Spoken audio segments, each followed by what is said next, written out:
આજે હું તમારી સાથે શેર કરીશ ઉનાળાનો સ્પેશિયલ મેંગો આઈસ્ક્રીમની રેસીપી। આ આઈસ્ક્રીમ એકદમ નેચરલ રીતે ઘરમાં રહેલી વસ્તુમાંથી બનાવીશું, જે ખાવામાં એકદમ ક્રીમી અને સોફ્ટ છે।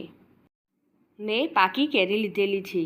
મેંગો આઈસ્ક્રીમ બનાવતી વખતે આ રીતે પાકી કેરીની પસંદગી કરવી, જેનું ખટાશનું પ્રમાણ એકદમ ઓછું હોય। મેંગો આઈસ્ક્રીમ બનાવવા માટે આપણે કેરીના ટુકડા કરીને તેને એડ કરીશું। તો એક મિક્સર જાર લઈશું અને તેમાં કેરીના ટુકડા એડ કરી દઈશું। તેમાં 2 ચમચી જેટલી ખાંડ એડ કરીશું અને 3 થી 4 ચમચી ઘરની ક્રીમ એડ કરીશું। હવે તેની પ્યુરી બનાવી લઈશું। સરસ રીતે ગ્રાઇન્ડ થઈ ગયું છે।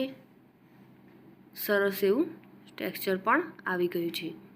હવે આપણે આ રીતે એક ડબ્બામાં કાઢી લઈશું અને તેના પર ડ્રાયફ્રૂટ એડ કરી દઈશું। ડબ્બાનું ઢાંકણ ઢાંકીને આપણે 12 કલાક સુધી આપણે ફ્રીઝરમાં તેને સેટ થવા દઈશું। આઈસ્ક્રીમ સરસ રીતે સેટ થઈ ગયું છે। તો તૈયાર છે આપણો મેંગો આઈસ્ક્રીમ। તેને હવે આપણે સર્વ કરીશું।